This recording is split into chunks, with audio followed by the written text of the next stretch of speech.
passada, nós iniciamos a aula falando sobre os fármacos diuréticos. E aí, quando nós falamos em medicamentos, né, fármacos diuréticos, nós estamos falando de substâncias que são utilizadas para algumas condições. Entre essas condições, nós temos relacionada ao estado edematoso, ou seja, quando a substância,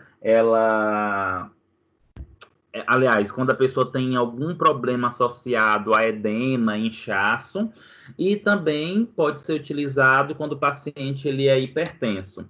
E aí eu comentei para vocês a funcionalidade do sistema renal, comentei para vocês os íons que são importantes, né, como o sódio, como o cloro, que retém a água, que aumenta a pressão arterial. E eu falei para vocês de 5 classes de medicamento. Nós estudamos 2 classes, que são as classes dos tiazídicos, né, que é onde tem o fármaco que representa que representa um dos mais comercializados, que é a hidroclorotiazida, e também falei dos fármacos diuréticos potentes, né, que um dos fármacos que pertence a essa classe é a furosemida. E agora nós vamos falar das 3 últimas classes de fármacos diuréticos. A terceira classe, que nós vamos iniciar o estudo dela agora, são os diuréticos poupadores de potássio. O próprio nome está dizendo, né? Diurético poupador de potássio. Então, os fármacos que eu vou mostrar para vocês, que se enquadram nesta classe, eles têm um fundamento que é não eliminar potássio na urina. Então, o paciente que toma um desses diuréticos, como por exemplo a espironolactona, ele acaba tendo um aumento de potássio na corrente sanguínea, no organismo. O principal uso do diurético poupador de potássio é para o tratamento da hipertensão arterial, juntamente com diurético tiazídico. Então, muitas vezes, você pode ver uma associação entre o diurético tiazídico, né, o uso da hidroclorotiazida, mais um diurético poupador de potássio, mais a espirulactona. Então, muitas vezes, eles podem associar esses 2 diuréticos. E isso se tiver necessidade. É importante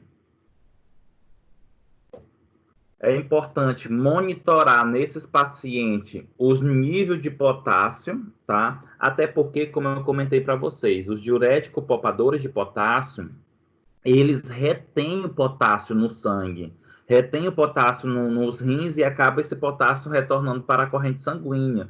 E aí não é eliminado. Então, o paciente ele pode ter um nível elevado de potássio e isso pode levar a alguns problemas. Por exemplo, pessoas que têm uma grande quantidade ou excesso de potássio na corrente sanguínea pode ter dificuldade nas contrações dos tecidos, como, por exemplo, contração intestinal, movimentos peristálticos. Então, tem que estar monitorando nesse paciente aí o potássio. Só para a gente compreender como é que funciona o mecanismo de ação do diurético de potássio.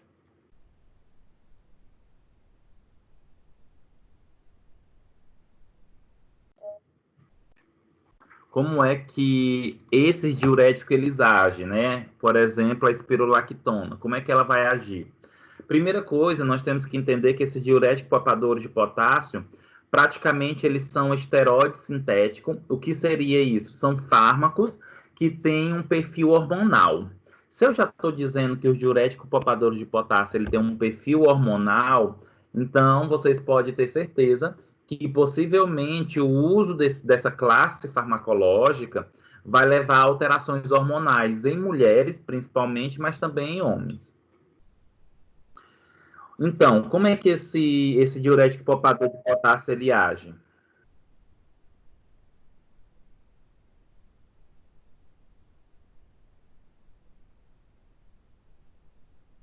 Alberto?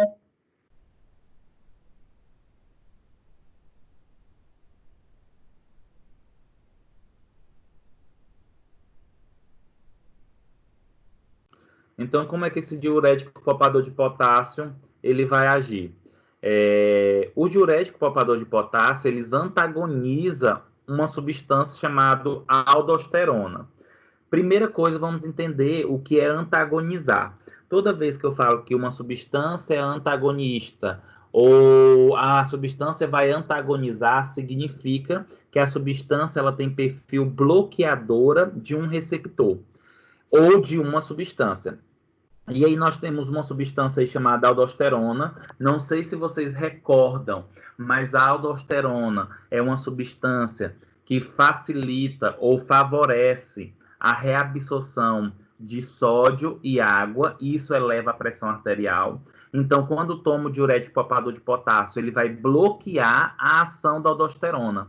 Se a aldosterona ela não consegue agir, consequentemente, não vai ter a reabsorção de sódio, não vai ter a reabsorção de água. Então, o indivíduo não vai ter elevação da pressão arterial.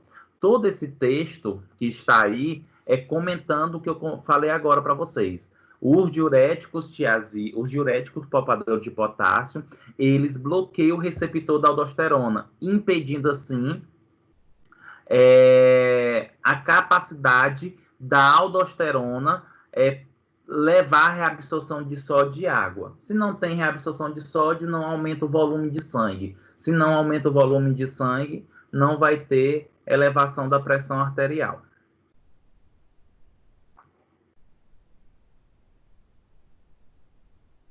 Quais são os fármacos que pertencem à classe do diurético poupador de potássio? Nós temos a milorida, eplerenona, espirulactona e triantereno. Desses fármacos aí, o mais comercializado, mais usado é a espirulactona. Principalmente mulheres acabam usando a espirulactona com o intuito de diminuir o edema, diminuir o inchaço.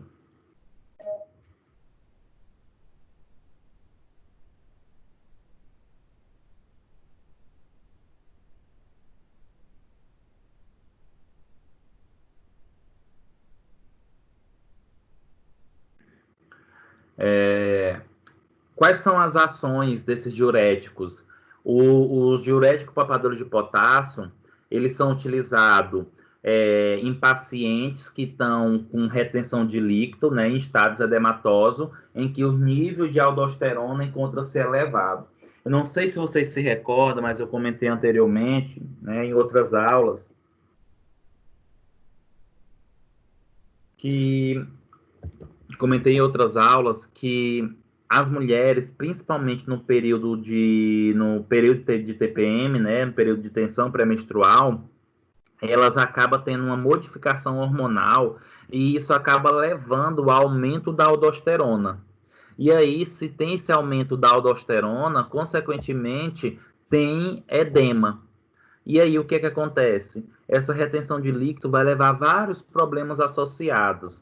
E aí, acaba sendo utilizado, por exemplo, um diurético poupador de potássio, porque eles têm ação mais eficaz contra a aldosterona, e isso facilita o processo de eliminação, de produção de urina e eliminação desse líquido.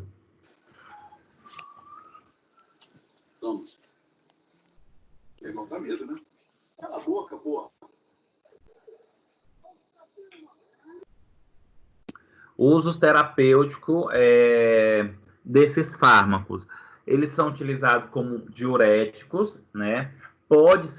Devem ser utilizados, na verdade, quando a pessoa tem hiperaldosteronismo secundário. O que seria esse hiperaldosteronismo secundário? É quando o paciente ele tem algum problema que leva a um aumento constante da aldosterona, na produção da aldosterona. E lembra, a aldosterona favorece a reabsorção de sódio e água, e isso aumenta o volume de sangue, que aumenta a pressão arterial e leva a edema.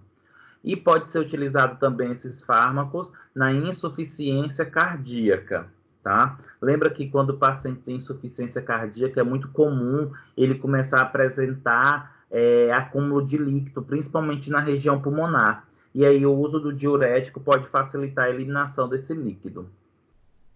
Quais são os efeitos adversos dos diuréticos poupadores de potássio?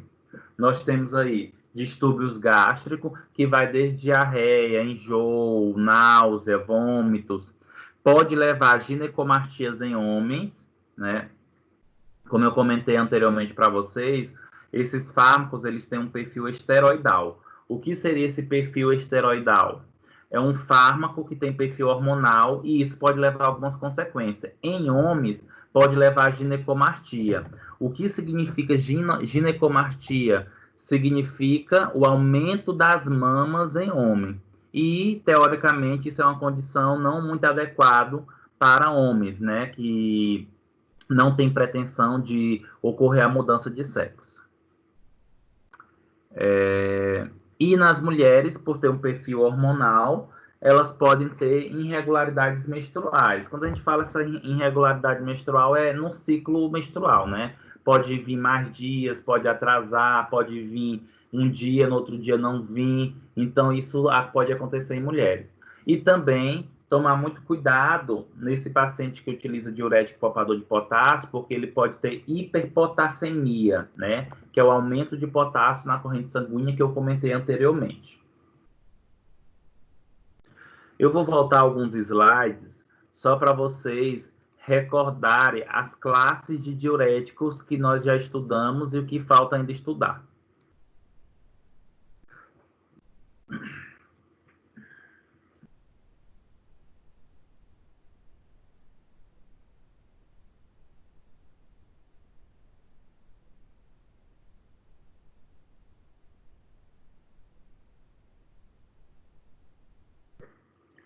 Esse slide aí, gente, ele mostra todas as classes de diuréticos, né, que teoricamente existe. Nós temos aí 5 classes, que é os diuréticos tiazídicos e correlatos, o diurético de alça potente, diurético poupador de potássio, inibidores da anidrase carbônica e diurético osmótico.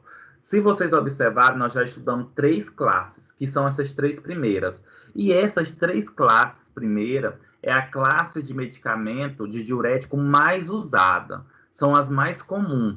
Possivelmente essas últimas 2 classes vocês ainda não ouviram falar muito dela, porque popularmente, como também na prática clínica, é comum a prescrição de um desses fármacos dessas 3 classes e não dessas últimas 2. Contudo, eu vou comentar algumas coisas sobre essas últimas 2 classes a partir de agora. Alguma pergunta, turma?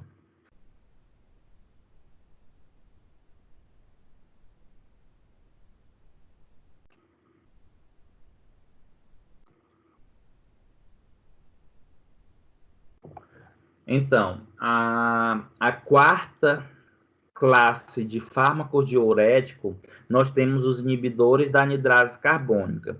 Pelo próprio nome, já está dizendo o que esta classe vai fazer. Olha só, existe uma enzima chamada anidrase carbônica. Essa enzima anidrase carbônica, ela está em várias células, como também nas células estomacais, como também nas células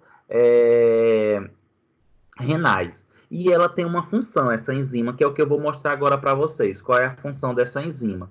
E o fármaco pertencente a essa classe, que é a acetazolamida, ele tem uma função que é inibir a anidrase carbônica. Vamos entender por quê.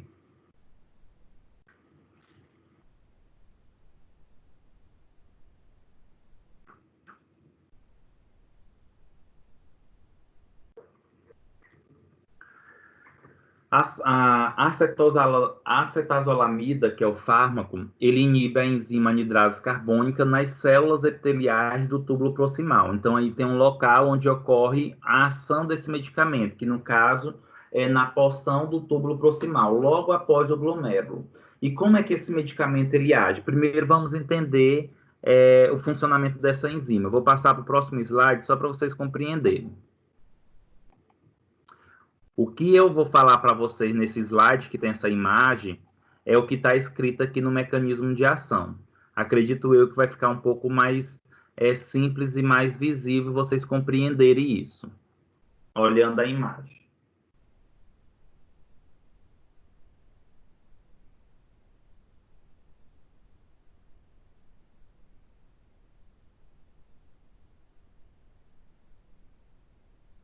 Se vocês observarem, do lado esquerdo, que tem o nome luz, isso representa o quê? Quando eu falo luz, nós estamos falando da região oca de dentro do túbulo renal.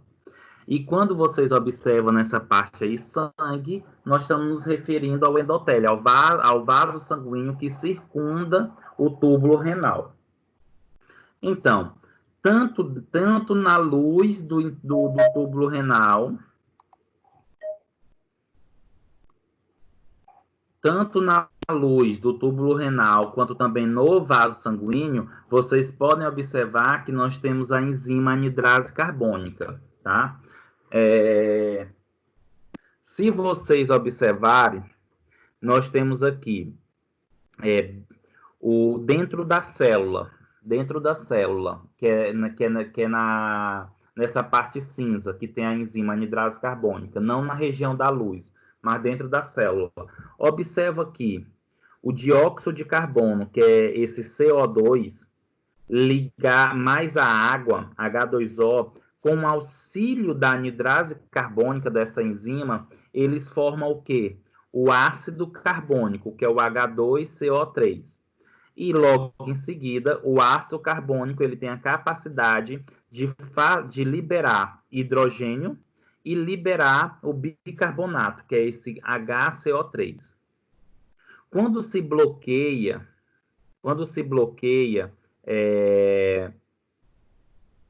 a anidrase carbônica, tanto dentro da célula, no citoplasma da célula, como também na luz, não tem esse esquema, não vai ter essa transformação do ácido carbônico em bicarbonato, e, consequentemente, não vai ter a produção, gente, já agora na luz, não vai ter a liberação de sódio, de Na+, como tem aí na luz. Se não tem a liberação desse sódio, consequentemente, esse sódio ele não vai passar para o sangue. Se não passa para o sangue, não vai ter reabsorção de água. Se não tem reabsorção de água, não tem elevação da pressão, porque não tem aumento do sangue. Então, o fármaco anterior que eu falei para vocês, que se chama acetazolamida, é um fármaco que bloqueia uma enzima chamada anidrase carbônica. Aonde está essa enzima?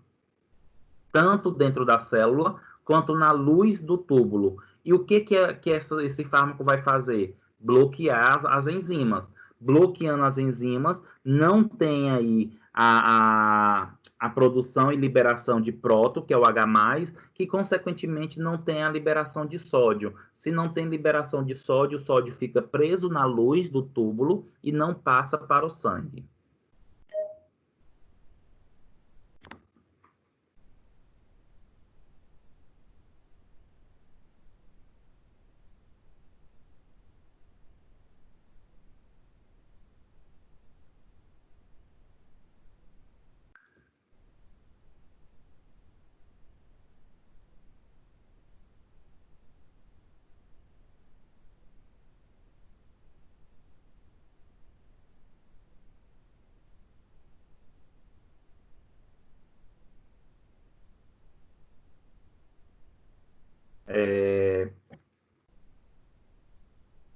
Qual a função, né, ou o uso desse fármaco pertencente à classe dos inibidores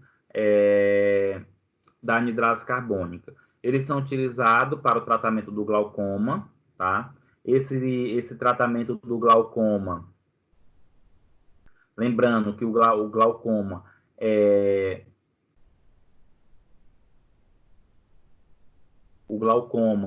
é um aumento da pressão intraocular, tá? E aí, por elevar essa pressão intraocular, o glaucoma, é interessante fazer o uso de alguns fármacos diuréticos para diminuir essa quantidade de líquido, tá?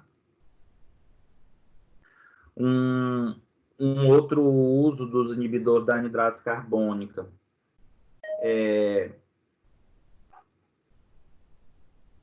é para a doença da montanha. Quando a gente fala mal da montanha, doença da montanha, é quando se tem um sofrimento físico causado pela dificuldade em se adaptar a pressões de oxigênio, ou seja, Quando nós estamos em altitudes elevadas, que o ar é rarefeito, acabamos tendo dificuldade nessa quantidade de oxigênio. E aí, muitas vezes, utiliza o diurético, inibidor da anidrase carbônica, com esse intuito. O indivíduo pode ter acidose metabólica como efeito adverso, perda de potássio, cálculos renais, sonolência e parestesia, que é a diminuição dos movimentos, ele fica mais letárgico. Professor, boa noite. Boa noite. O Alberto conseguiu aí? Olha, ele está aqui na aula. Aqui mostra, se você observar aí, não sei se tem como você observar, tem um nome dele aqui, como se ele tivesse entrado na aula. Contudo, não estou conseguindo entender por que que ele não ligou a câmera, não está visível, ainda não falou nada. Mas ele está aqui já. Professor, só uma dúvida rapidinho. Por que que a Ione ela não consegue visualizar? Você está conseguindo visualizar ela aí? Estou conseguindo. Por exemplo, deixa eu ver. Na verdade, eu estou vendo você. Agora. Agora eu estou vendo ela. Pronto. A gente só queria entender se estava tendo essa conexão, entendeu? Porque a gente não está conseguindo ter contato com o Alberto, entendeu? Tá, na verdade, a sua conexão está perfeita. A sua câmera está perfeita. Agora o Alberto teria que estar com a câmera dele ligado para que pudesse fazer essa interpretação. Ok. Professor, ela continua aqui no aguardo, viu? Tá Caso ele bom. tenha notícia aí, se eu E conseguir. eu já fiz a comunicação no grupo que está a coordenadora, tá bom? E o Ok, Alberto também. ok, obrigado. Nada. Está esperando o Alberto. Professor. Oi.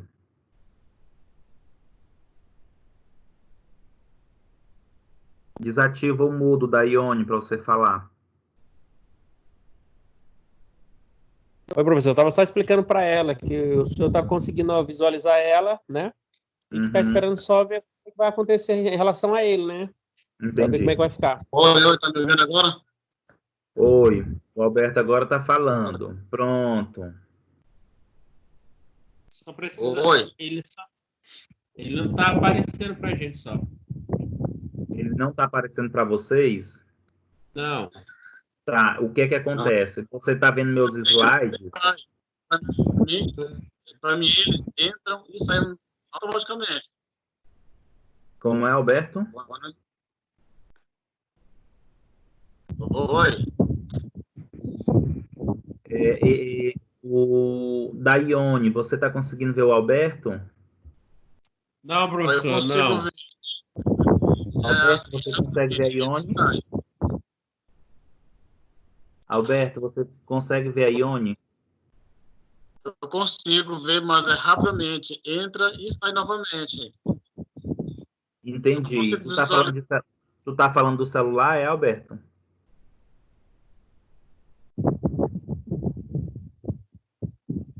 Alberto, você tá falando do telefone, celular? Conseguiu ver a Ione, né? A Ione tá conseguindo ver o Alberto? Não, professor. Não está Não? visível para a gente, não. Tá. Nem a voz dele. Tá, é porque ainda ele tá com o telefone no mudo. Veja, por favor, aí no telefone da Ione, se tem como você procurar o Alberto na lista, pelo lado direito, puxando a tela para o lado direito ou esquerdo. Porque nesse caso, a Ione vai ter que sair da minha imagem para poder ver o Alberto. Isso mesmo.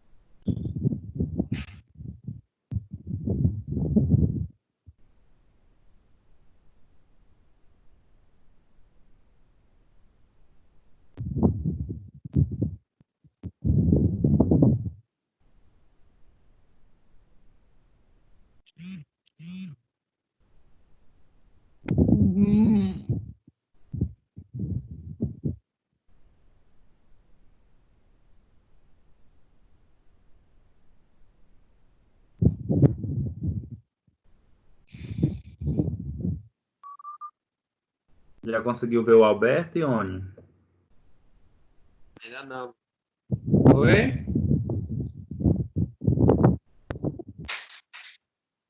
Agora, para ver literalmente o Alberto, a Ione ela vai ter que organizar aí no celular dela. Existe algum local que tem como você observar o Alberto? Porque como tá a minha tela, ela tem que procurar no recurso do Microsoft Teams aí, o local onde se encontra o Alberto.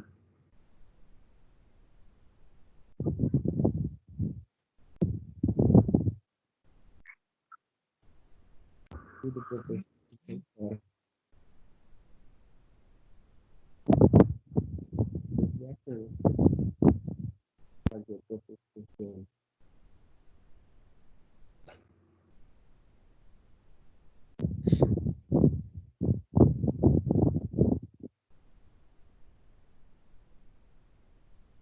Professor, no caso, ela tem que sair da sua tela, da sua. Não, não. Ela tem que procurar no canto aonde se encontra o Alberto. Deixa eu só verificar aqui, eu estou entrando pelo meu celular para ver se eu consigo observar por onde é que tem que procurar.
Olha, infelizmente eu não consigo ver aqui pelo telefone porque eu não entro como aluno, eu entro como professor. Aí fica a mesma tela aqui. Mas o que é que acontece? A Ione consegue ver os outros colegas? Consegue ver na sala ou não?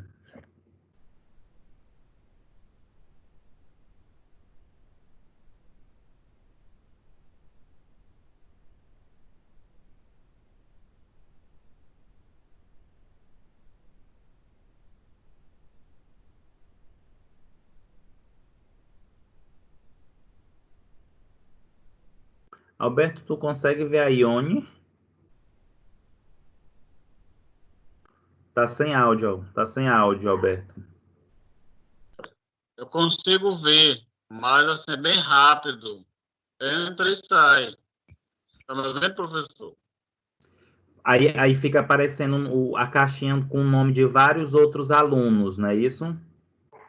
Isso. E na verdade tem que verificar o local aí no sistema onde fixa tanto para você a Ione consiga ver você. É que eu tô. A imagem na imagem tá clara, dá para ver. Às vezes ela entra e sai. Não sei se é a câmera dela, tá aqui a câmera. Porque às vezes eu visualizo e sai rapidamente.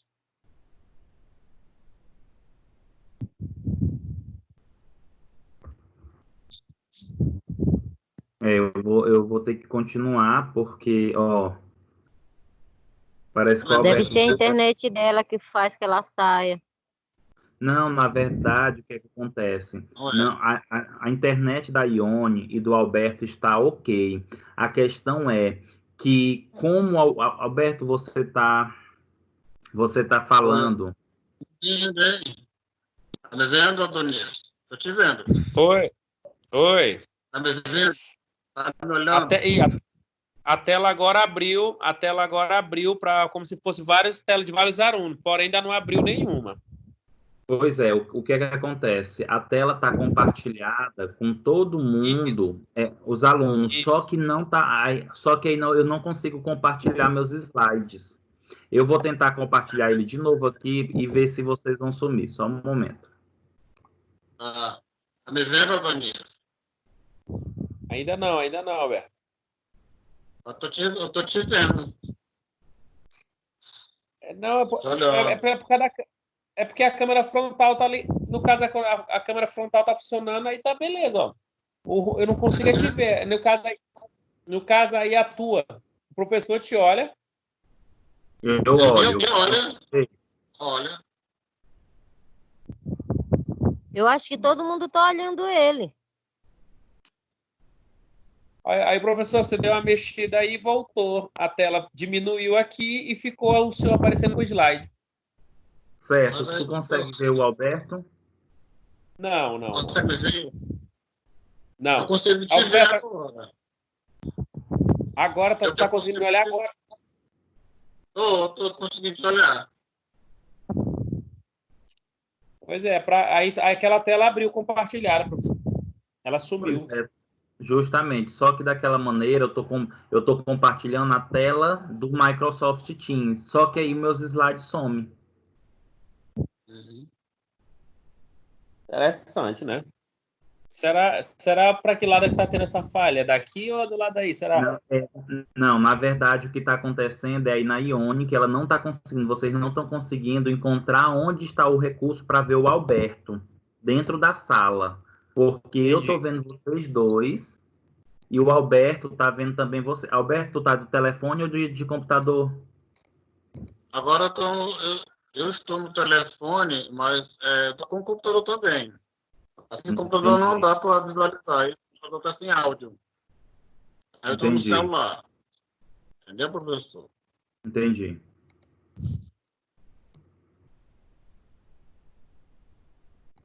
Tem que procurar o Alberto aí, porque ele vê normal.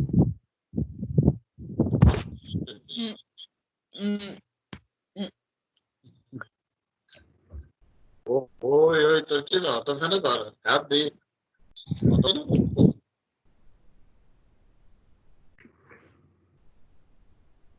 Aí o comentário é que tem que procurar aqui para abrir.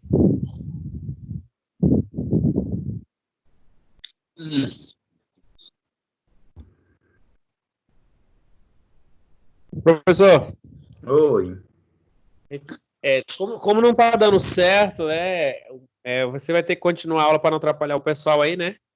Isso. Tem que ver com o Alberto qual é o segredo disso aqui que a gente não consegue. Para que lado está essa situação? Eu estou te olhando bem aqui na minha tela, estou te olhando bem. Agora, o problema é aí vocês estão visualizando. O da Ione, você tem acesso a computador? Oi? Você tem acesso a computador? Não, ela está usando um aparelho. Entendi. Não, porque com certeza no computador, pela tela ser maior, porque o problema do celular, como a tela é pequena, não dá para ver todas as câmeras juntas. Não dá para abrir todas as pessoas juntas. Se tivesse um computador, você conseguiria ver tanto o Alberto como todos que estão aqui. Como eu estou vendo, entendeu? Certo. Deixa eu só observar bem aqui um negócio.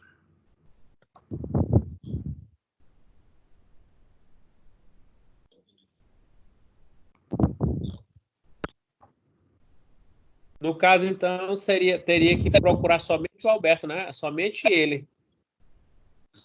Agora estou te vendo. Tá me vendo? Oi? Tá me olhando? Tô te olhando agora.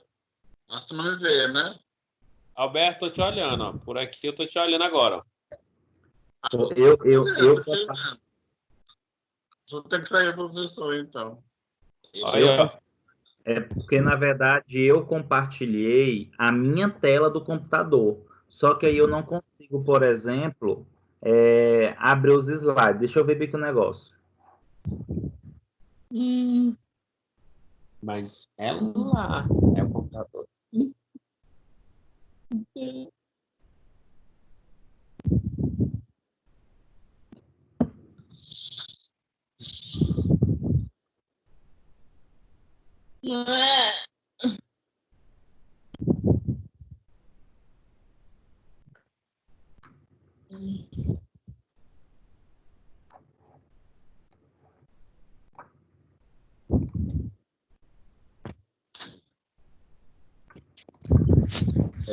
Vocês agora conseguem ver? O Alberto consegue ver? A Ione?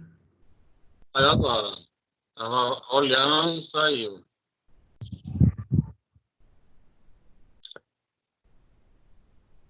O Alberto,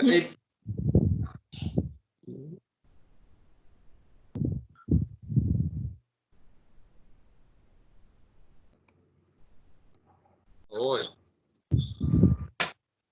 ele apareceu e sumiu, professor, na tela. Pois é. Eu tô te vendo agora. Agora apareceu. Dessa maneira tem como, só que aí eu não consigo colocar os slides. É. Entendeu? Entendi. Porque dessa maneira eu estou compartilhando a tela do meu computador. Só que aí eu não consigo mostrar os slides. Se eu mostro os slides, vocês somem, não é isso? Isso. Exatamente. É verdade.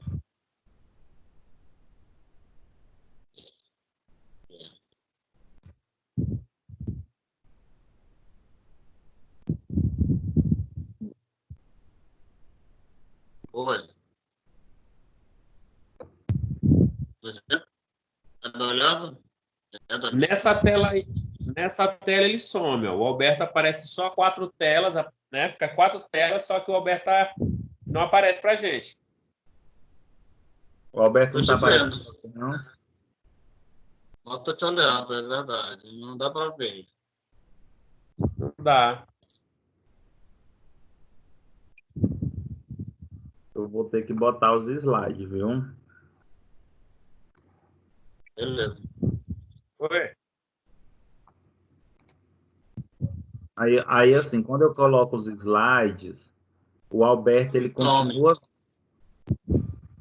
Aí vocês vão sumir. Aí, Mas eu não vejo. a minha sugestão, Alberto, ó, eu consigo ver vocês dois. Eu consigo ver vocês dois. Eu estou falando do telefone, do computador. Minha sugestão, Alberto, é que você vai fazendo a interpretação e ela depois vê a aula gravada. Porque na aula gravada vai aparecer você. Professor, na aula gravada vai aparecer ele? Vai aparecer ele no canto da tela. Eu vou dar uma sugestão. Eu vou dar uma sugestão enquanto você organiza isso. Coloque. Ele fica bem visível na tela, não fica? Vai ficar bem visível, não vai? Fica. Ele fica bem visível. Então, Alberto, tu faz a interpretação, né? Tu faz a interpretação e aí ela vai conseguir desenvolver a partir do momento que for colocando os temas, entendeu? Do que ele for falando, ela vai conseguir desenvolver, entendeu? Aí o professor manda para você, que eu não posso mandar, quem pode mandar é o professor. Ele que é o dono da... Aí ele pode mandar o professor, que está regendo a sala. Na verdade, vai ficar gravado, né? O link aí vai estar lá no AVA. Aí é só ela entrar da aula de hoje. A aula gravada do dia 6. Ok, professor, tá certo, tudo bem. Ok. Então, beleza, então. Vamos lá. Valeu. Vou trabalhar. Beleza. Tá. Então, gente, dentre, né, as nossas classes farmacológicas de medicamentos diuréticos, nós temos a última classe, que é os diuréticos osmóticos. Apesar de ser uma classe de medicamentos diuréticos, esses fármacos... Alberto? Oi, professor. Oi. Oi, tô lhe ouvindo. Alberto, por favor, coloca um pouco as mãos mais para cima, porque como a tua caixa parece um pouco pequeno, aí tá cortando aqui, tá? Isso. Então, como eu comentei para vocês, o diurético osmótico, apesar de ser uma classe farmacológica, não é tão utilizado como medicamentos diuréticos. Eles têm uma outra aplicação, só para vocês compreenderem melhor. Os medicamentos diuréticos que são osmóticos, eles têm mais ação para desintoxicar. Quando o paciente tem alguma intoxicação, acaba utilizando esses fármacos. Por quê? Os diuréticos osmóticos, eles são hidrofílicos. O que significa hidrofílico? Eles têm capacidade de se ligar à água, eles são hidrossolúveis. E isso faz com que ocorra um aumento na produção de urina. Então, imagine só um paciente que tomou uma substância tóxica e para essa substância tóxica não fazer muito efeito adverso, a pessoa tem que eliminar do organismo. E um dos mecanismos que pode ser feito é dar para o paciente um diurético osmótico, que vai fazer o quê? Vai pegar essa substância tóxica ou o sangue e vai filtrar mais rapidamente. E aí essa substância que está no sangue, que é tóxica, sendo filtrada, ela vai ser eliminada na urina. E aí diminui o efeito tóxico da substância. Exemplo de substância que é um diurético osmótico, nós temos o manitol e ureia. Como eu falei anteriormente, possivelmente vocês não ouviram falar muito desses fármacos, porque eles não são aplicados tanto na prática clínica como diuréticos, eles têm outras finalidades.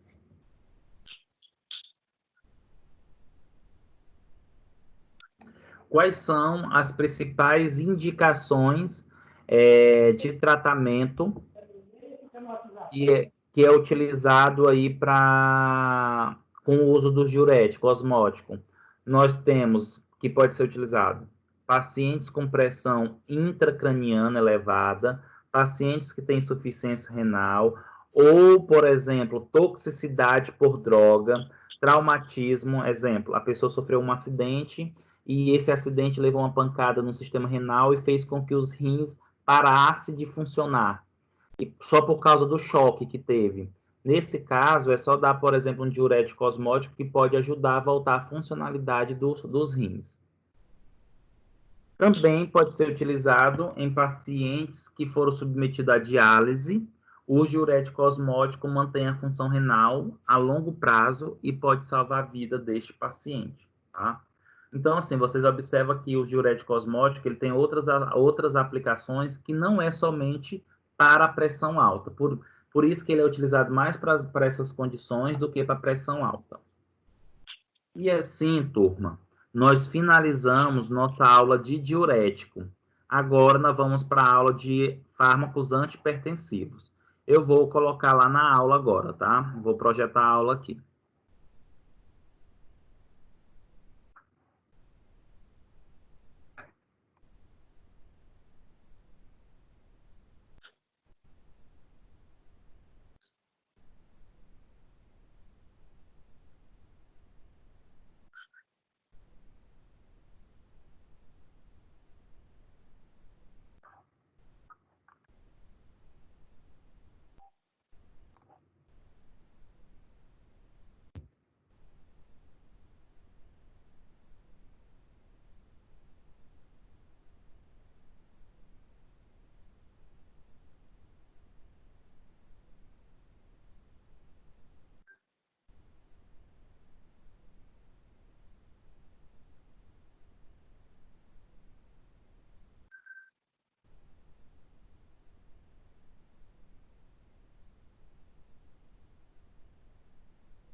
Oi, turma, vamos iniciar nosso conteúdo de farmacologia dos antihipertensivos. Todo mundo escutando? Alguma dúvida? Pergunta? Vendo os slides? Não sei, eu só estou esperando o slide aparecer. Professor, Oi. em relação, eu fiquei com uma dúvida, em relação ao manitol, eu acho que eu não entendi muito bem. Ele chega a ser perigoso na hora na hora que ele é injetado usado em paciente? Não, na verdade, tanto o Monitol quanto a ureia, Nildiane, eles são fármacos que eles são diuréticos, mas a função deles é mais facilitar a filtração do sangue, certo? Então, assim, ele acaba aumentando a circulação sanguínea. O que pode acontecer é que, se por acaso der uma alta dosagem do Manitol, pode ser que esse fármaco leve uma vasodilatação intensa e tenha queda da pressão arterial. Já aconteceu, estou perguntando porque já aconteceu de eu fazer a aplicação dessa medicação e o paciente automaticamente ele querer fazer xixi, tipo, muito rápido. Perfeito. Por quê que ele deu vontade imediatamente de fazer xixi, né, de urinar? Porque o fármaco, ele tem um perfil... Urinar, desculpa. Ele tem um perfil tão rápido de ação, no sentido de que fazer com que o sangue filtre muito rápido, e se filtra muito rápido, se produz urina rápida. E aí o indivíduo tem desejo de ir ao banheiro. Ah, tá. Porque nesse caso ele estava numa crise de glaucoma. Ou seja, isso não é ruim. Essa situação aí que você comentou é bom, porque se ele vai rápido ao banheiro urinar, diminui o líquido sanguíneo. Se diminui o líquido sanguíneo, diminui a pressão intraocular, que diminui aí a ação do glaucoma. Ah, certo. Agora, por exemplo, Lidiane, se você pegar um paciente que não é hipertenso e faz uma medicação dessa, esse paciente ele vai ter queda da pressão. E aí ele pode ter hipotensão. Sim. Nesse caso, quando é feito a medicação que o médico prescreve, a gente tem que ficar o tempo todo monitorizando ele. E ele só prescreve quando as medicações via oral não estão fazendo efeito. Justamente. Isso. Justamente. Tá. Por exemplo, em relação ao glaucoma, tem os colírios também, né, que pode ser utilizado de pilocarpina e tudo. Se não resolver, aí sim que vai, tá? Sim. Porque as medicações via orais para quem está com crise, elas são muito agressivas. O paciente sente muito efeito colateral. Isso. Aí, dependendo da crise, o médico já automaticamente prescreve o manitol. Por isso que eu fiquei interessada, porque eu trabalho com isso. Certo. Tá, obrigada, professor. De nada. Turma, então, os diuréticos, eles sim, são classes de fármacos antihipertensivos, só que a gente acaba estudando eles separado porque tem várias classes de diuréticos, tá? Então, vamos lá, começar nosso conteúdo de farmacologia dos antihipertensivos. De modo geral, gente, vamos falar um pouco sobre essa condição crônica, né, que é a hipertensão. Só um momento. Primeiro, a hipertensão é a doença cardiovascular mais comum, então, imediatamente nós percebemos que a hipertensão, ela envolve uma doença que está associada ao sistema do coração e, consequentemente, dos vasos sanguíneos, e que isso é um risco muito grande, porque tudo que envolve coração leva a risco iminente de morte, tá? A hipertensão, a prevalência, ela está relacionada, ou seja, quem são o público que é o mais ocorrente? Qual é o público mais susceptível a ter hipertensão? Esse público vai depender da idade, tá? E aí, nesse caso, turma, nós sabemos que com o avançar da idade, a tendência de ter elevação da pressão, se você não tiver uma condição de vida adequada, você pode desenvolver essa pressão arterial alta, elevada. É muito comum essa pressão alta desenvolver a partir dos 40, 45 anos, quando você não tem uma organização, não tem uma alimentação adequada.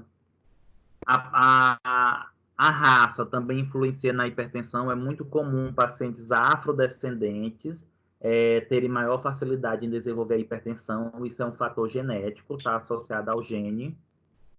A educação, né, gente?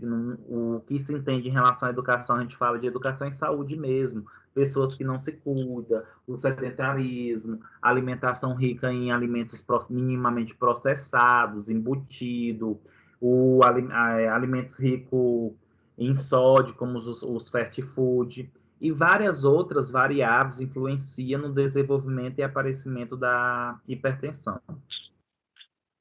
Como, por exemplo, o fumo, a bebida alcoólica. E quando o indivíduo não trata a hipertensão, ela começa a desenvolver outros problemas, vai levar a agressão a outros órgãos, como, por exemplo, pode danificar os vasos sanguíneos, o coração e o cérebro, ou os vasos sanguíneos do cardíaco, cerebrais, o que resulta em aumento da insuficiência renal, leva a coronariopatia, insuficiências cardíacas e acidente vascular cerebral. Não é à toa que é muito comum. É incrível quando uma pessoa ela infarta, né? A pessoa ela sofre infarto, a primeira coisa que nós perguntamos ou que nós questionamos ela tem pressão alta? Ele tem pressão alta? Por quê? Tem determinadas condições, determinadas situações que está totalmente relacionado a aumento da pressão arterial. E uma das condições, por exemplo, é o AVC, é o infarto, tá? É muito raro uma pessoa ter um infarto, ter um AVC que não tenha hipertensão. Pode até não saber. Ele não tem hipertensão, ele nunca tomou remédio para pressão. Não tomar remédio para pressão ou não saber que tem hipertensão não significa que a pessoa não tenha. Muitas vezes ela tem, mas nunca procurou ajuda, nunca tomou cuidado, nunca percebeu que aquilo era uma pressão alta e não se tratou. E um dos grandes problemas da hipertensão é o fato dela ser uma doença silenciosa, né? O que seria isso? Ela vai se manifestando lentamente e quando vem os sinais e sintomas mais agressivos, a doença já está instalada e muitas vezes alguns órgãos já estão prejudicados. Professor, posso fazer uma pergunta? Pode sim, Tamira. Fica à vontade. É porque, assim, em relação à pressão alta ou baixa demais, elas podem ter o mesmo impacto, né? Eu acredito que sim, porque quem tem a pressão alta, como o senhor está dizendo, pode correr vários riscos de ter um AVC, um ataque cardíaco e coisas e tal. E quem tem a pressão baixa demais, que também acaba baixando demais, ela também pode sofrer um ataque do coração, como ter uma morte, digamos, generalizada, rapidinho, e ter como é que a gente diz, meu Deus do céu? Ter um ataque fulminante, né? Um mal súbito. Pois é. Aí, nesse caso, tanto baixo quanto alto demais também corre esse risco, não é isso? Isso. Então, Mira, deixa eu tentar explicar para você e para outras pessoas que talvez tenham uma dúvida em relação a isso. Eu não sei se vocês já ouviram falar que não existe a doença hipotensão. Não existe hipotensão, até porque, na verdade, o que acontece? Existe sim a baixa da pressão arterial, existe sim a hipotensão, mas não existe uma pessoa que é hipotensa. Como assim? O professor Wellison, eu tenho momentos que minha pressão baixa, mas eu não tenho hipotensão. Há momento, agora dizer assim, ele está com hipotensão, segunda, terça, quarta, quinta, sexta, isso não existe. Outra coisa, gente, eu vou passar para Talmira, principalmente para você que fez a pergunta, eu vou passar para um slide e eu quero que vocês observem uma coisa aqui, ó.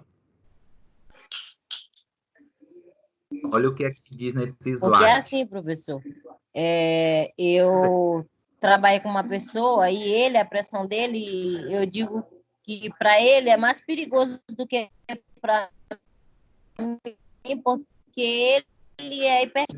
Ele toma medicação, mas ela nunca baixa de 16 por 11, 16 por 12. Eu acho que o tempo todo a medicação não está fazendo efeito para ele. Pode Mas ser ele que não. disse que tá, mas ele disse que está controlado. Não está. Se está o tempo todo Não, 16, para mim ela não conseguiu controlar. A medicação não controlou. Aí não. ele compara a pressão dele com a minha. Aí ele mais que é igualzinho eu. Eu digo, não, porque o 9 por 6 para mim, ela nunca fez eu passar mal, nunca senti mal. Eu acredito que se eu sempre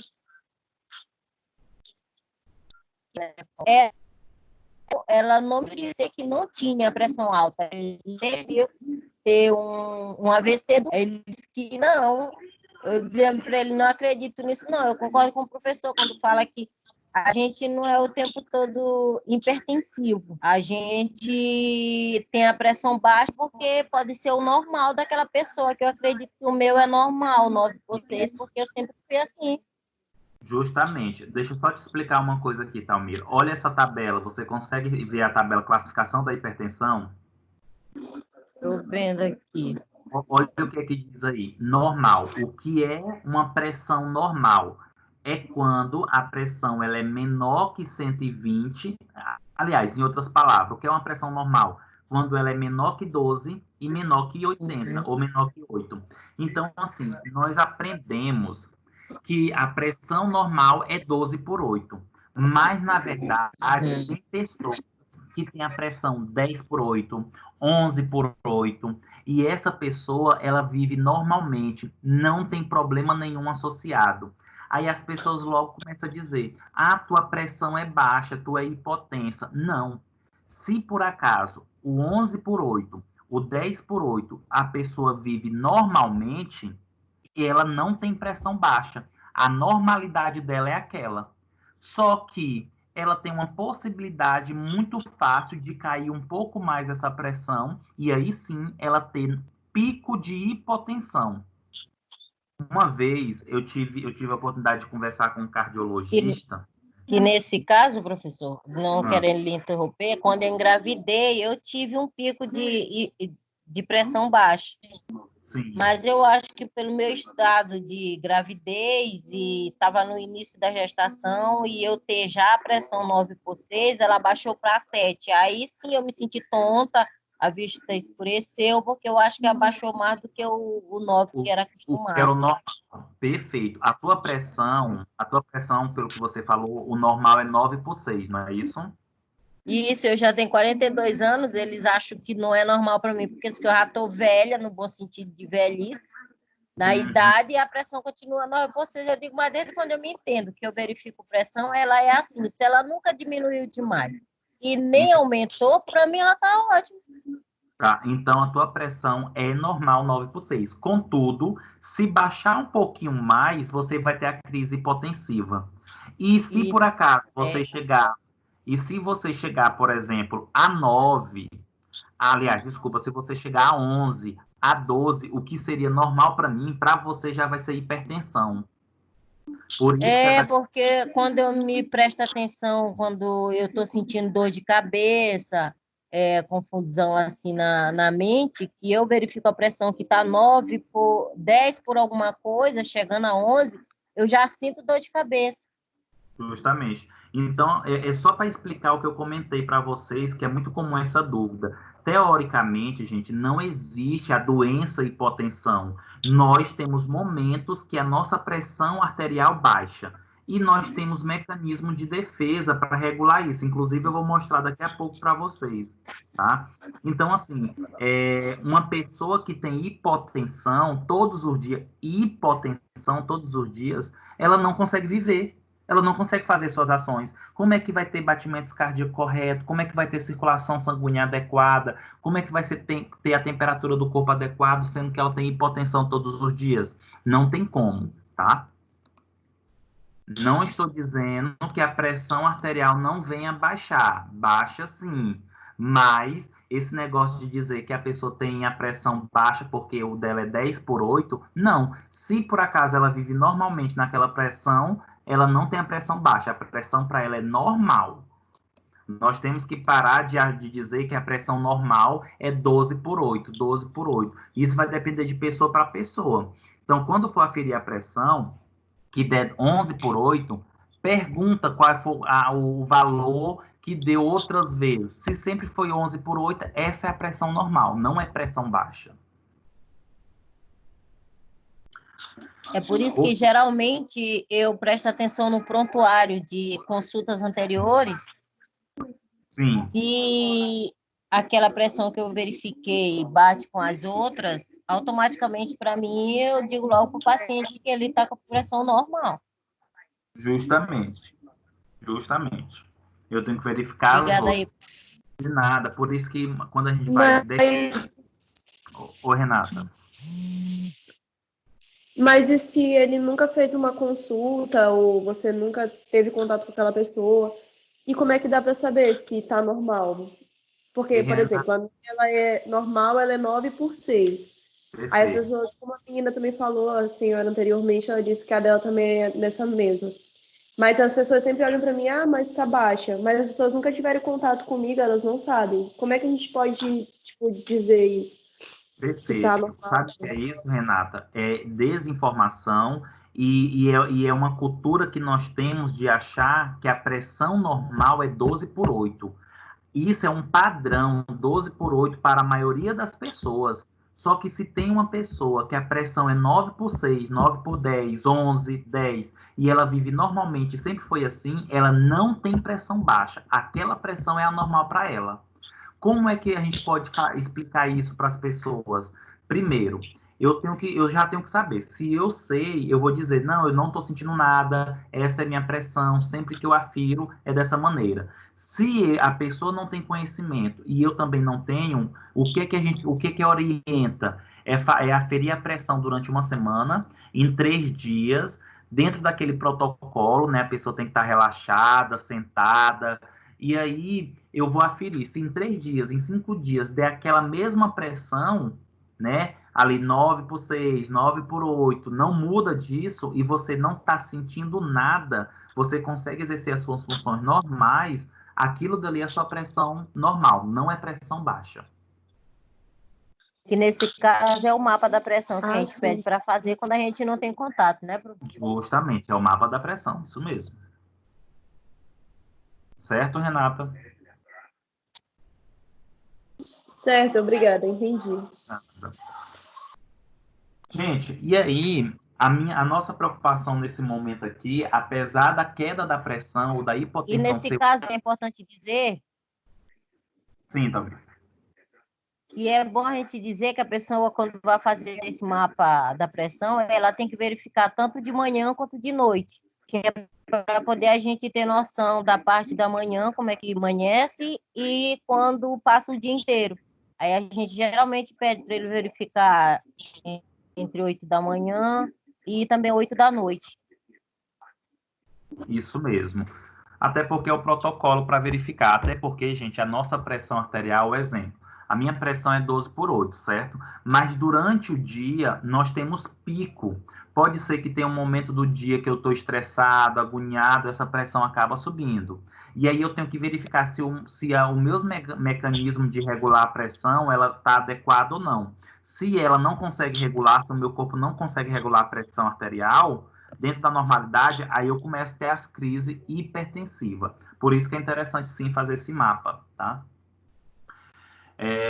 E aí, turma, quando nós falamos na hipertensão, é importante nós compreender uma coisa. Uma vez que a pessoa ela é diagnosticada com hipertensão e esse diagnóstico foi feito corretamente, através do mapa, através dos sinais clínicos, dos sintomas e etc., e as condições do paciente, se é obeso, se fuma, se é sedentário.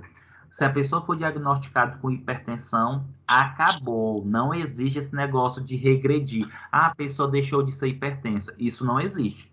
A não ser que o indivíduo desenvolveu uma hipertensão durante a gestação. E aí pode ser que depois da gestação a paciente não tenha mais hipertensão. Mas mulheres que desenvolvem hipertensão na gestação, mesmo que depois não tenha mais, ela é uma pessoa predisponente a desenvolver a hipertensão logo. Depois de 5, 10 anos, que se não se cuidar, ela vai desenvolver a pressão alta. E aí, nisso que eu estou comentando para vocês, em relação à hipertensão, é só para dizer que não existe cura, o que existe é tratamento para pressão alta. E qual é o objetivo desse tratamento farmacológico? O objetivo é de reduzir as lesões, porque a hipertensão, por aumentar a pressão sobre os vasos sanguíneos, isso faz com que ocorra lesão em alguns órgãos, como nós já conversamos, cérebro, rim, coração, olhos. E essas lesões podem levar ao surgimento de outras doenças, ou então pode levar até a morte. Então, quando se faz o tratamento farmacológico, ou seja, quando se utiliza um fármaco antihipertensivo em um paciente hipertenso, o objetivo é de diminuir as doenças que possam aparecer associadas à pressão alta e também diminuir a mortalidade. Lembrando que o tratamento farmacológico, ele não faz milagre, tá? Eu preciso ter uma educação em saúde, eu tenho que ter um tratamento que a gente chama de tratamento não farmacológico. O que seria isso? Além de usar o tratamento medicamentoso, eu tenho que cuidar da parte não farmacológica, eu tenho que praticar uma atividade física, eu tenho que diminuir a ingestão de alimentos ricos em sódio, eu tenho que diminuir o peso, se for sobrepeso, se for obeso. Então, para que o tratamento farmacológico seja eficaz, é necessário também ter o tratamento não farmacológico.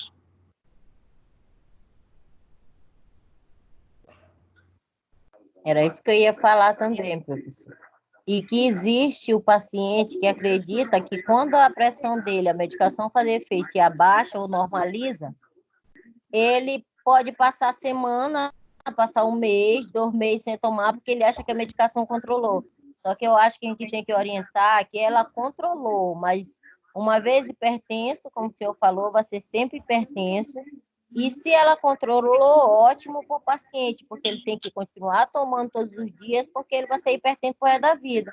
Então, ele tem que ter consciência que ele achou a medicação certa para ele, mas todos os dias tem que tomar, independentemente de estar normal ou não, que é para poder continuar bem, não é isso?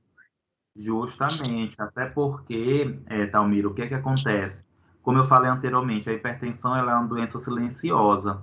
E aí, quando o paciente toma medicação, 2, 3 dias seguidos, a pressão ela volta a um estágio mais normal, mais regular.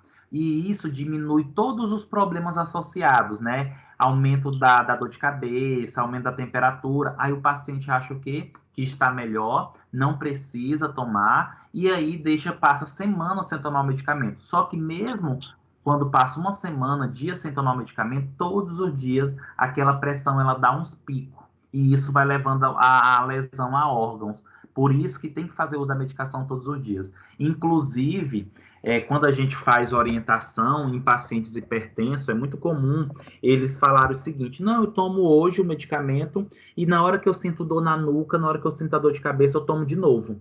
Ou seja, passa 2, 3 dias sem tomar o medicamento e quando volta a dor de cabeça ou a dor na nuca, é que volta a tomar o medicamento. Olha o absurdo que é.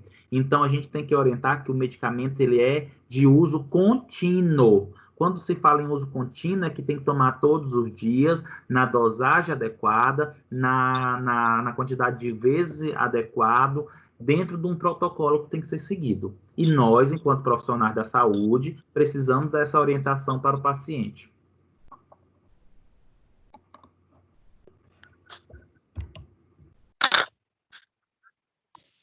O negócio, professor, é que, por mais que seja falado, mas tem pessoas que realmente não ligam. Um exemplo mesmo é o meu pai. Ele não sabia que tinha hipertensão. Descobriu quando ele foi fazer uma cirurgia nos olhos, né? Ele estava muito nervoso e a pressão não abaixava de jeito nenhum. Foi quando ele descobriu que ele tinha pressão alta. E desde então ele toma um medicamento, mas tem dia que ele não quer tomar, entendeu? Tem dia que ele não tá muito afim. Tem vezes que acaba o medicamento, se minha mãe não lembra de comprar, ele não compra também, entendeu? Às vezes é o paciente mesmo que não quer ter o cuidado.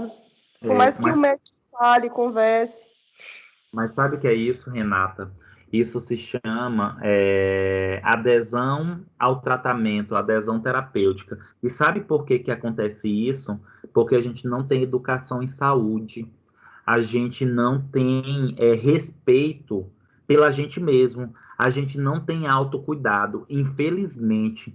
E aí eu tiro pelo gênero. O gênero ele influencia isso. O homem, gente, o homem ele é muito displicente com a sua saúde. O homem ele precisa, parece que, de uma outra pessoa para se cuidar.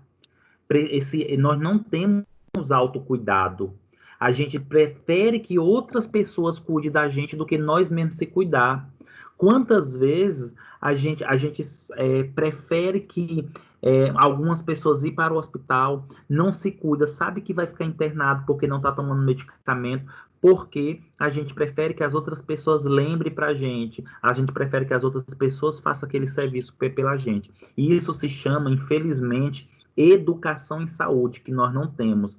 Os homens são os principais responsáveis por esse fator também. As mulheres, como elas têm um perfil de adoecimento um pouco diferente do que os homens, e elas têm uma preocupação maior em se cuidar, as mulheres acabam tendo uma adesão terapêutica melhor do que os homens. Os homens, infelizmente, têm aquele estereotipo machista, que não adoece, que não está sentindo nada, e aí tem essa dificuldade na adesão mesmo. E ainda tem um outro problema agravante aí na hipertensão. Como tomando o medicamento 1, 2, 3 dias seguidos, já dá uma melhora muito grande. Aí o que é que o paciente acha? Pronto, já estou bom, vou passar agora dias sem tomar. Mas infelizmente que esses dias sem tomar vai levando a várias lesões nos órgãos. Professor, e é Oi. interessante dizer que às vezes tem pacientes, principalmente os homens, como o senhor disse, que não tem essa responsabilidade, ele não puxa essa responsabilidade para ele, deixa na mão de outro. E também porque eles têm na mente que se eles tomarem medicação de hipertensão todos os dias, eles vão ter, como é que se diz, o libido diminuído. Eles pensam que a potência sexual diminui ou botam na cabeça que isso diminui, e, portanto, eles tomam menos. Uhum. Vamos, E depois que ele começou a tomar, ele começou a sentir a ereção diminuir, então, portanto, não toma todos os dias para que isso não aconteça. Eu acho um absurdo. Mas vamos por parte, Talmira. Realmente tem medicamentos antipertensivos que diminuem a libido sexual, viu? Como, por exemplo, o propanolol. O propanolol é um fármaco antipertensivo pertencente à classe dos beta-bloqueadores que, quando é utilizado, ele diminui a libido sexual masculina e também diminui e faz com que o paciente tenha dificuldade em ereção. Esse é um problema associado à não adesão terapêutica. Mas aí nós temos algumas soluções. Um exemplo, se eu sei que o paciente, por isso que tem que ter a conversa, por isso que a prescrição, gente, ela não é somente entregar um documento ao paciente. A prescrição ela é uma comunicação entre o prescritor e o paciente. Eu tenho que saber o que vou passar para o paciente de acordo com as condições dele. Um exemplo, se eu sei que o paciente ele tem vida sexual ativa, se eu sei que ele é um idoso que tem vida sexual ativa, o que é que eu devo fazer?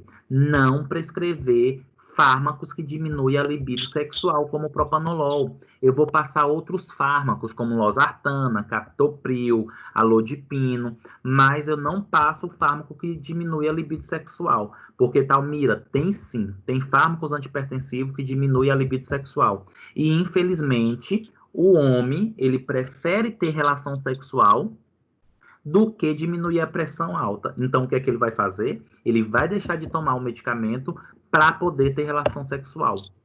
E, além disso, ainda pior, pode ser que ele não tome o medicamento para pressão, ele acaba tomando outros fármacos que aumentem a libido sexual e a ereção e tenha problemas mais graves ainda. Certo? Então, nós precisamos, Talmira, conversar com o paciente, com o prescritor, Tá certo, professor. tá? O captopril também, eles têm muito a dizer que o captopril faz isso. Na verdade, o que é que acontece? Aí vem uma outra situação. Nós precisamos avaliar. Gente, a gente não pode generalizar os fármacos. A gente tem que avaliar a prescrição, a gente tem que avaliar as características do paciente. Se tem um paciente hipertenso e ele está tomando muito medicamento para pressão alta, qual é o efeito que pode acontecer? Ele pode sair de um quadro de hipertensão para um quadro de hipotensão. E pacientes que sofrem muito quadro de hipotensão, porque está tomando muito medicamentos hipotensores, ele pode ter dificuldade, sim, de ereção, porque o sangue ele não chega com firmeza. O sangue não chega com muita velocidade nos corpos cavernosos peniano, que é onde dá o processo de ereção. Mas aí, isso a gente pode ter solução. Qual é a solução? Ver a dosagem, ver a maneira com que o paciente está tomando, se essa é a medicação mais adequada. O problema é que cada vez mais a gente está se tornando muito mecânico. Ah, a pessoa hipertensa, dá esse fármaco. Mas será que esse fármaco é o adequado? E depois que dá o fármaco, não tem acompanhamento. A gente não acompanha o paciente, a evolução, o prognóstico, se aquele medicamento está fazendo efeito ou não, se é o adequado ou não, se o paciente gostou ou não. Então, tem vários contextos nessa situação. Então, nesse caso, a gente pode chegar, conversar com o médico e saber se pode fazer algum tipo de exame para saber se aquela medicação é adequada para o paciente? Sim, sim. Na verdade, Talmira, se você tem intimidade com um profissional prescritor, você pode conversar. Mas se você não tiver intimidade ou não conhecer, porque muitas vezes você pode não conhecer quem é o médico do seu pai, quem é o médico do seu vizinho, quem é um médico de um paciente seu, o que é que você pode fazer enquanto profissional da saúde, futuros enfermeiros? Vocês podem fazer encaminhamento. O que é esse encaminhamento? É um papel por escrito mostrando o que você observou sobre a medicação, sobre a situação do paciente e peça para fazer uma nova verificação da possibilidade na mudança da substância, na dose. Então, você pode sim ter um documento por escrito com seu carimbo, com seu corém, para o médico, para o profissional prescritor. Tá certo, então. Obrigada. Certo. Só lembrando que a gente não pode, teoricamente, mudar o medicamento, nós não podemos pedir substituição de dosagem. Aliás, nós não podemos pedir isso para o paciente, mas para o médico a gente pode orientar, a gente pode sugerir, tá? Jamais muda. O paciente é hipertenso, ele toma captopril. Não, melhor é losartano. Não, a gente não pode mudar a prescrição do profissional prescritor. Etiologia da hipertensão. Ocorre secundariamente a outras doenças. O que é isso? Ocorre secundariamente a outras doenças. Nesse caso, eu estou dizendo que, geralmente, a pessoa que ela é hipertensa, se você for atrás, ela tem outra doença que fez com que ela desenvolvesse a pressão alta. Como assim, Welles? O paciente, ele está com pressão alta, se você for atrás, ele já é obeso, ou ele já tem sobrepeso, ou ele tem diabetes, ou ele tem problema renal. Então, assim, é muito comum pacientes hipertensos apresentarem outras doenças, tá? Porém, 90% dos pacientes, eles apresentam hipertensão essencial. O que é essa hipertensão essencial? De origem desconhecida. Ninguém sabe o motivo dele ter desenvolvido hipertensão, ou qual foi o fator realmente que levou ao aumento dessa pressão. E aí, gente, nós temos que entender alguns fatores que podem levar a hipertensão alta. Desculpa, a hipertensão essencial ou a pressão alta. São eles: raça negra, que eu comentei para vocês, né? Que o fator genético dos afrodescendentes favorece com que eles desenvolvam. Favorece não, infelizmente, aumenta o desenvolvimento da hipertensão, de ser hipertenso. Eles se tornam mais susceptíveis. homens de meia idade, tá? Principalmente aqueles que têm uma vida estressante, tá? Então, por exemplo, turma, vocês, né, a enfermagem é uma classe que tira muito plantão, tem muita escala. Então, assim, os profissionais que trabalham, principalmente no período noturno, gente, que passam sono, né, que tem uma alimentação desregulada, porque geralmente quem trabalha sob plantão no período noturno, muitas vezes não tem uma alimentação muito boa, é mais comidas rápidas. Tudo isso pode favorecer o aumento da pressão arterial ou o surgimento da pressão. Quem tem alta ingestão de sódio, né? Quando eu falo sódio, gente, não é só o sal de cozinha, porque muitas pessoas ainda acham que o paciente ele tem que diminuir a quantidade de sal de cozinha. Não é. Ele tem que diminuir a quantidade de sódio. E sódio, basicamente, está em quase que todos os alimentos. Como, por exemplo, biscoito, refrigerante, enlatados, embutidos. Então, quase que tudo tem sódio. Outros motivos que levam à predisposição a ter hipertensão arterial, gente, é a obesidade, o sobrepeso e o hábito de fumar. O cigarro é um dos fatores que desenvolve e favorece o desenvolvimento da pressão alta.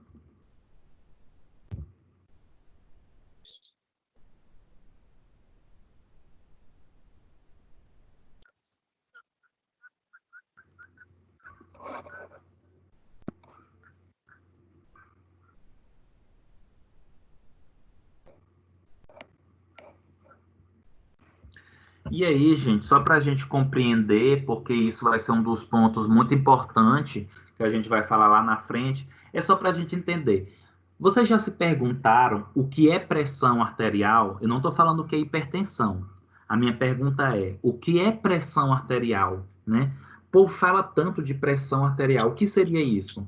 Pressão arterial é diretamente proporcional ao produto do fluxo sanguíneo, que é o débito cardíaco, multiplicado pela resistência à passagem do sangue através das arteríolas pré-capilares, que é a resistência vascular periférica. Em outras palavras, o que é pressão arterial? Pressão arterial é uma força que acontece dentro da artéria, dentro do vaso, que está associada ao quê? À resistência vascular periférica. O que é essa resistência vascular periférica? É quando o vaso sanguíneo ele fica muito contraído, ele fica tendo uma vasoconstrição, rígido, e o sangue ele tem que passar por esse vaso com muita força. Quando ele passa por muita força, isso eleva a pressão. E, além disso, toda vez que tem uma vasoconstrição ou quando tem muito fluxo de sangue, o coração se vê necessário a bombear mais, a aumentar esse débito cardíaco. E nesse sentido, quando aumenta o débito cardíaco e aumenta a resistência vascular periférica, consequentemente aumenta a pressão arterial. É o que está mostrando aí nessa imagem, né? Eu tenho aí o débito cardíaco e eu tenho a resistência vascular periférica. Toda vez que o paciente, ele tiver, por exemplo, muita vasoconstrição, os vasos sanguíneos estão rígidos, ele vai ter elevação da pressão. E toda vez que o coração tiver que bombear mais rápido, tiver que aumentar a força de contração, a frequência cardíaca, ele também vai aumentar a pressão arterial. Infelizmente, tem pacientes que são hipertensos que aumentam os dois, turma, tanto a resistência quanto o débito cardíaco. E se aumenta esses dois aí, o indivíduo ele vai ter uma consequência teoricamente mais drástica, né? Porque aumentou os dois rápido demais. Só um momento, turma.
Então, turma, já que nós aprendemos, né, o que é pressão arterial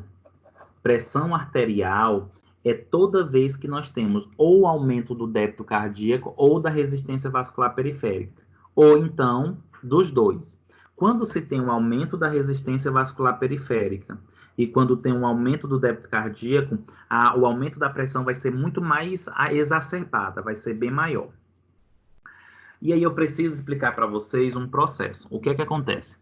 A nossa pressão, como eu comentei para vocês anteriormente, a nossa pressão, turma, mesmo uma pessoa que tem a pressão normal, durante o dia, durante a semana, vai ter uma hora ou outra que a pressão vai subir, vai aumentar, ou a pressão vai cair, né? Vai diminuir. Por quê? Nós temos mudança no nosso estilo no dia a dia. Tem uma hora que eu estou muito estressado, tem uma hora que eu estou muito calmo, tem uma hora que eu estou ingerindo muita água, tem uma hora que eu estou comendo muitos alimentos ricos em sódio, e aí eu posso ter um aumento da pressão, como também eu posso ter uma diminuição. E aí o que é que acontece? O nosso corpo, o nosso organismo, ele tem mecanismo de regular a pressão arterial, tá? Então, por exemplo, na hora que o corpo ele percebe que a pressão está muito baixa, ele acaba a produzir esses mecanismos para que a pressão volte à sua normalidade. E aí nós temos dois sistemas que ajudam a regular a pressão arterial, ou seja, sair do quadro de hipotensão para ir para o quadro de normalidade. Quais são esses sistemas? Nós temos o sistema nervoso simpático, que está associado aos baroreceptores, que já que eu vou falar mais um pouco sobre ele, e nós temos o sistema renina, angiotensina, aldosterona. Tá bem no slide, tá, gente? Os dois sistemas. Em cima, em verde, nós temos aí o sistema nervoso simpático, que é os baroreceptores, e embaixo, em vermelho, nós temos aí o sistema renina, angiotensina, aldosterona, tá? Welles, o que é esse sistema? São aspectos fisiológicos que acontecem no nosso organismo para regular a pressão. Deixa eu ver se vocês conseguem entender. Vou dar um exemplo aqui que é muito clássico, acontece muito. Acredito que todos nós aqui, em algum momento da nossa vida, levantamos muito rápido de uma rede, de uma cama, e de repente você ficou tonto. Levantou rápido e ficou tonto, parece que ficou zonzo. O que foi que aconteceu? Possivelmente você teve uma queda da pressão. Você teve aí um quadro de hipotensão. Mas por que isso aconteceu? Como você está dormindo em decúbito, o sangue ele vai ficar mais... Como você está dormindo em decúbito, né, que é na porção horizontal, de um modo horizontal, o sangue ele vai ficar mais... com menos capacidade de circular, com mais dificuldade de circular. E aí o que acontece? Quando você levanta rapidamente, esse sangue ele acaba tendo uma queda. Ele acaba... É como se ele descesse como se ele descesse em sentido aos pés. E aí você tem uma queda da pressão. Só que rapidamente você se recupera. Você volta a sua pressão à sua normalidade. Quem é que faz isso? É o sistema nervoso simpático. Ele que regula a pressão momento a momento. O que é essa pressão momento a momento? É quando você tem uma... Como posso dizer? É como se a pressão ela fosse regulada em questão de segundos, tá? E como é que isso acontece? Através do sistema nervoso simpático, onde ele libera, turma, adrenalina. Então, toda vez que eu preciso aumentar minha pressão, porque minha pressão caiu e eu preciso regular rápido, o nosso organismo libera adrenalina e, nesse sentido, eu tenho a normalidade da pressão. Nós já temos um outro sistema, que é o sistema renina, angiotensina, aldosterona. Esse também regula a pressão, mas ele regula a médio e longo prazo. O que seria isso? Vamos imaginar que os rins, ele começa a perceber que o sangue ele está sendo filtrado lentamente. Está chegando pouco sangue nos rins. Nesse sentido, os rins, ele começa teoricamente, é como se tivesse uma preocupação. Em que sentido? Tem que chegar sangue suficiente. E aí os rins começam o quê? A reter o sódio, a reter a água, para aumentar o volume de sangue, para chegar mais sangue nos rins, para que possa ocorrer melhor filtração. E aí, quando nós temos um aumento do volume de sangue, tem a elevação da pressão arterial também. Aí vocês podem se questionar, qual a importância disto, né? Qual a importância disto, desse entendimento para um paciente que é hipertenso? A importância disso, gente, é porque o paciente, quando ele é hipertenso, esses dois sistemas continuam funcionando. E se funciona esses dois sistemas, né, na verdade, os dois sistemas continuam acontecendo. Se acontece esses dois sistemas, o paciente acaba tendo uma elevação da pressão arterial. Não é à toa que o paciente, quando ele é hipertenso, os medicamentos antipertensivos, eles vão agir em um desses locais aqui, ó, que está mostrando nesse gráfico, nesse fluxograma aí.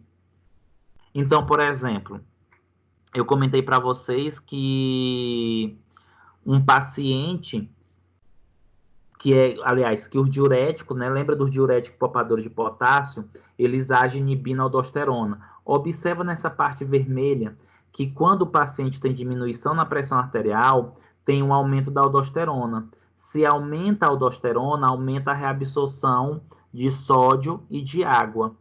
E isso aumenta o volume de sangue, puxando a setinha lá para cima, aumenta o débito cardíaco, aumentando o débito cardíaco, puxando a setinha para o lado, aumenta a pressão arterial.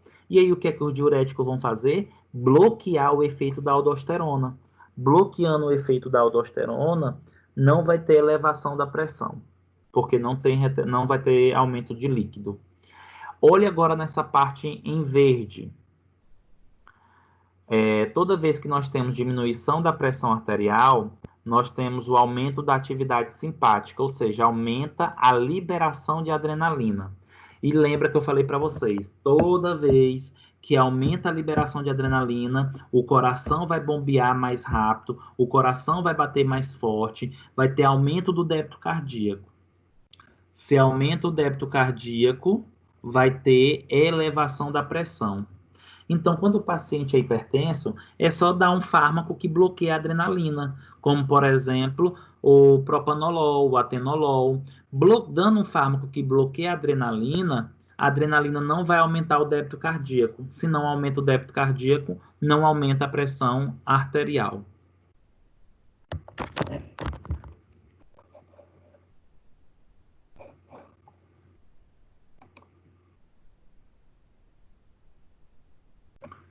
Aqui, gente, mostra o sistema renina-angiotensina-aldosterona, que é aquele sistema que eu falei para vocês, que regula a pressão a médio e longo prazo. Só para vocês compreenderem nesse fluxograma como é que funciona esse sistema renina-angiotensina-aldosterona.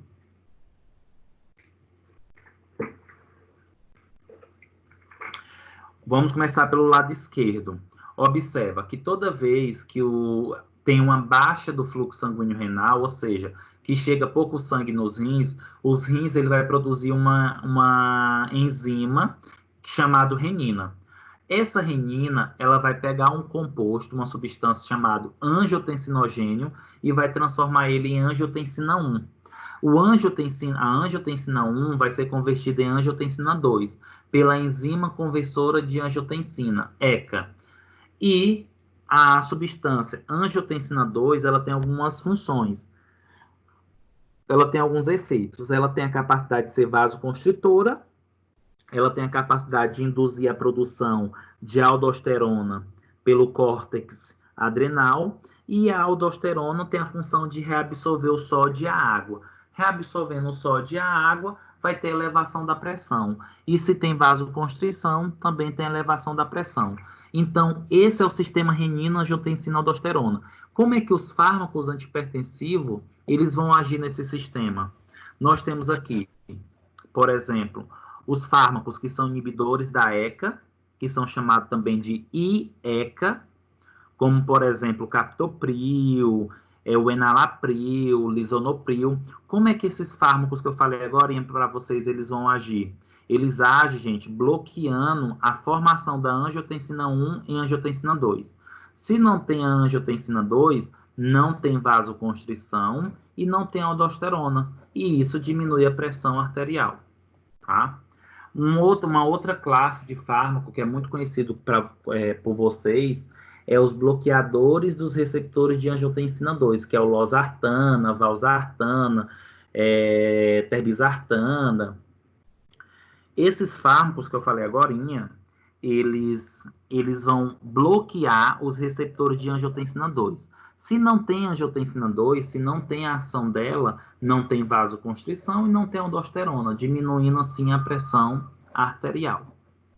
Então é muito importante vocês lerem esse fluxograma, compreender esses esquemas, porque os fármacos antihipertensivos eles vão agir nesses locais, nesses esquemas aqui.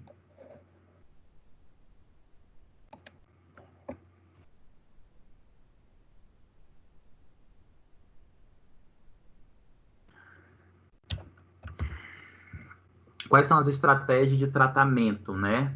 Então, assim, gente, o principal objetivo, que eu já até falei anteriormente, do tratamento com fármacos antihipertensivos, é diminuir o surgimento de doenças, né, nesses pacientes que estão associados ao aumento da pressão, como também diminuir a mortalidade de pacientes com problemas cardiovascular renal. E aí eu trouxe um quadro para vocês, só para vocês compreenderem como é classificado a pressão arterial, né? A pressão arterial é classificada como normal, e o normal sempre vai ser menor que 12/8, tá? Lembrando que eu tenho que verificar no paciente, se o paciente ele tem uma pressão normal de 11, de 10, não significa que o paciente tem 10, 11 de pressão, que ele é hipotenso. Pode ser que seja normal aquela pressão para ele. Nós temos o que chamamos de pré-hipertensão, que é de 12, entre 12 e 13/8 a 8,89 milímetros de mercúrio. Nós temos o estágio 1, que é entre 14 e 15 e 9, né? E nós temos o estágio 2, que é maior que 16/10, que é o estágio mais grave. Quando a pressão ela fica acima de 16, gente, há um risco muito grande de infarto, de AVC, tá? De derrame, de derrame cerebral, tá? Então, assim, quando se pega um paciente que vai fazer o mapa da pressão, tá? A gente vai entender qual é a pressão dele, se é normal para hipertensão, estágio 2. E aí, depois que eu tenho esse diagnóstico, qual o estágio da pressão que ele tem, que ele está, eu vou definir qual o tratamento vai ser para esse paciente. E aí nós temos, por exemplo, o início. Quando o paciente ele é pré-hipertenso, geralmente o tratamento mais adequado para ele é iniciar com um diurético. Se o diurético não resolver, vai para um beta bloqueador. E aí, se não resolver o beta bloqueador, que é por exemplo, propanolol, soma-se os dois. E se não resolver os dois, aí que vai para classes mais agressiva, mais forte, como captopril, losartana, lodipino. Aí vocês podem se questionar, mas professor, eu conheço, por exemplo, paciente que quando foi se consultar, o médico já prescreveu logo o captopril. Mas não deve iniciar, né, com um diurético, não deve iniciar, né, com um beta-bloqueador, um propanolol, por exemplo, um atenolol.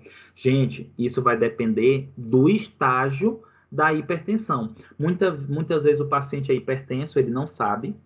E aí, quando ele vai dar o diagnóstico quando vai ver o diagnóstico da pressão, da hipertensão, ele foi a primeira vez para dar o diagnóstico, mas ele já está no estágio 1, já está no estágio 2, porque a pressão ela evolui. E ele demorou muito tempo para descobrir se estava com hipertensão ou não. E, para nós finalizarmos nossa aula de hoje, Todos esses aqui em vermelhos, turma, são classes de medicamentos antihipertensivos. O diurético, que nós já estudamos, os agentes bloqueadores de adrenoreceptor beta, que é o propanolol, por exemplo, os agentes bloqueadores de adrenoreceptores alfa, que é o Professor, prazosina. para mim só parece uma tela manchada, não parece nadinha. Os Peraí. slides. Apareceu? Não, tá branquinha a tela.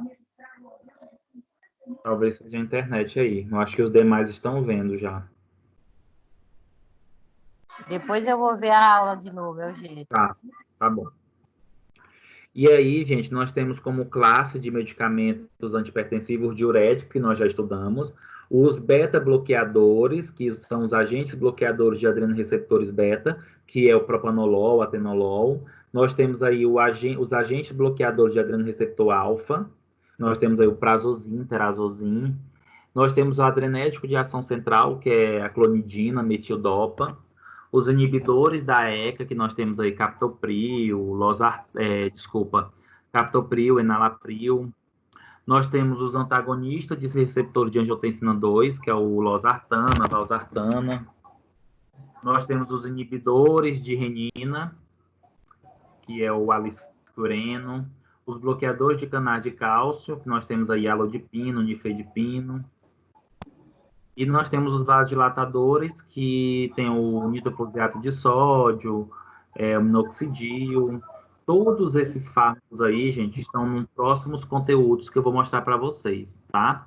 Então, na próxima semana, eu irei falar de cada classe dessas daqui, tirando os diuréticos, porque nós já tivemos uma aula só sobre diuréticos. Alguém gostaria de fazer alguma pergunta? Esse é o momento.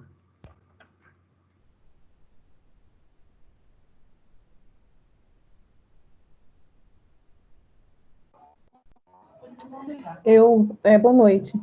Eu gostaria só de colocar, assim, naquela questão lá da pressão arterial, que não se cura, né? Uma Sim. vez hipertenso, sempre hipertenso.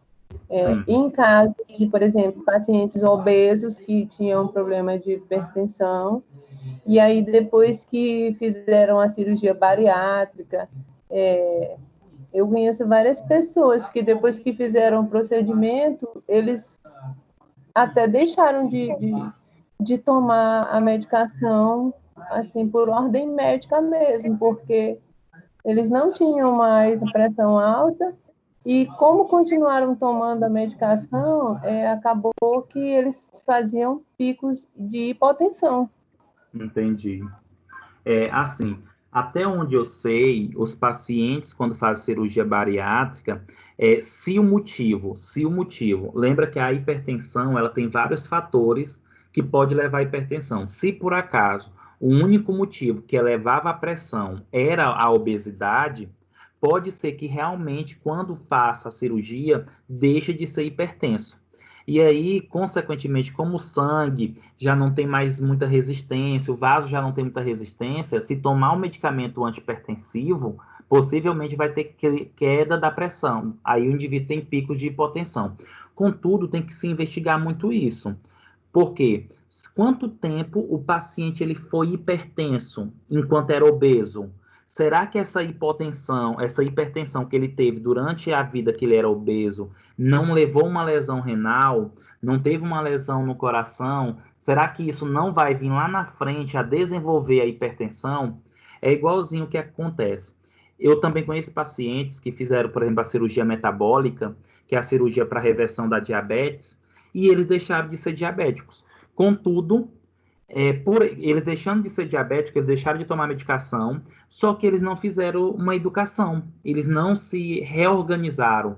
E eles continuaram comendo da mesma maneira, continuaram tendo todo aquele uso de consumo em excesso de açúcar, e no final eles voltaram a ter obesidade e voltaram a ter o diabetes. Mas isso aí não foi por um erro da cirurgia, isso foi por um erro da condição do paciente.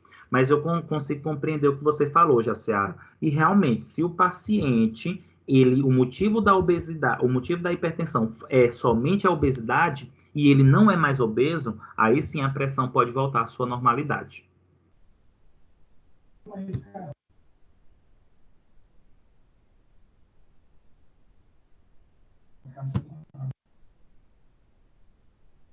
Certo? Certo, obrigada, professor. De nada. Mais alguma pergunta?